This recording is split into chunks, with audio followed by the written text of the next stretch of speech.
जय श्री राधे। आज की वीडियो में सुनेंगे पाप मोचनी एकादशी व्रत कथा।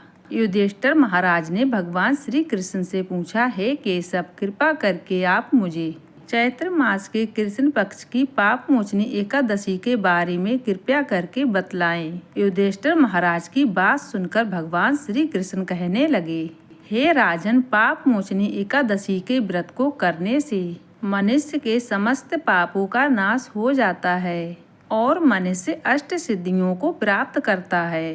पाप मोचनी कथा के अनुसार अनेक वर्षों पहले देवताओं के कोषाध्यक्ष कुबेर के पास चैत्र रत्न नाम का अत्यंत सुंदर उपवन था, जिस उपवन में भगवान भोलेनाथ के परम भक्त मेधावी ऋषि तपस्या कर रहे थे।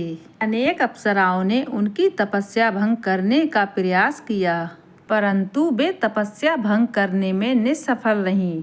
इसीलिए मंजूषा नाम की एक अप्सरा ने ऋषि मुनि की तपस्या भंग करने का मन में निश्चय लिया। मेधावी ऋषि के आश्रम से कुछ दूरी पर वह मधुर बीड़ा बजाने लगी और गायन करने लगी। मेधावी ऋषि घूमते हुए उसकी ओर पहुँचे और उसे इस प्रकार गायन करता हुआ देखकर मूर्ख के वशीभूत हो गए और उसके साथ वे रमण करने लगे। भगवान भोलेनाथ के रहस्य को वे भूल ही गए। ऐसे ही रमण करते करते बहुत समय बीत गया। एक दिन अप्सरा मंजूषा देवलोक वापस जाने लगी।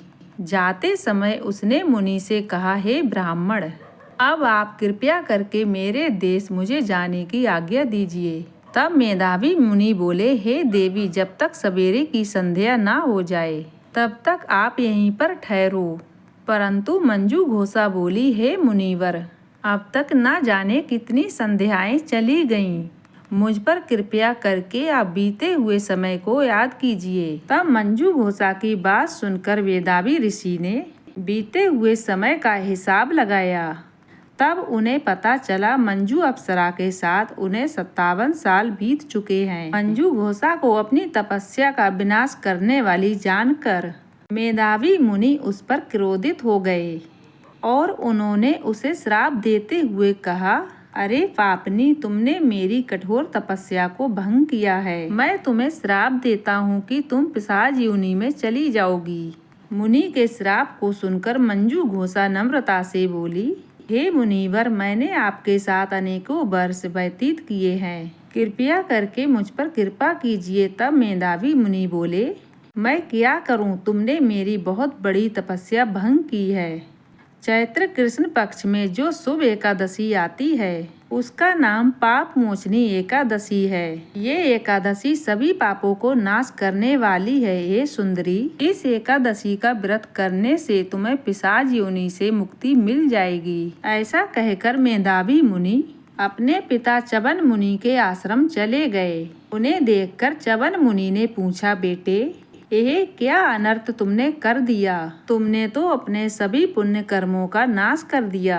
यह बात सुनकर मेधावी मुनि बोले, पिताजी, मैंने पाप किया है, कृपया करके कोई ऐसा उपाय बताएं जिससे मेरे पापों का नाश हो जाए। तब च्यवन मुनि ने कहा, चैत्र मास के कृष्ण पक्ष की पाप मोचनी एकादशी का व्रत करने पर तुम्हारे सभी पापों का नाश हो जाएगा। यह बात सुनकर मेधावी मुनि ने विधि पूर्वक पाप मोचनी एकादशी व्रत का अनुष्ठान किया, जिसके प्रभाव से उनके पाप नष्ट हो गए और मेधावी मुनि तपस्या से परिपूर्ण हुए। इसी तरह मंजूषा ने भी पाप मोचनी एकादशी का उत्तम व्रत का पालन किया, जिसके प्रभाव से वह पिशाच की योनि से मुक्त हुई और दिव्य रूप धारण करके स्वर्गलोक को प्राप्त हुई। इसी प्रकार हे राजन, जो पाप मोचनी एकादशी व्रत का पालन करते हैं उनके सभी पाप नष्ट हो जाते हैं और पाप मोचनी एकादशी व्रत कथा सुनने से या पढ़ने से सहस्त्र गौदान का फल प्राप्त होता है। तो दोस्तों, आज की कथा पसंद आई हो तो कमेंट बॉक्स में जय श्री हरि विष्णु जरूर लिखिए।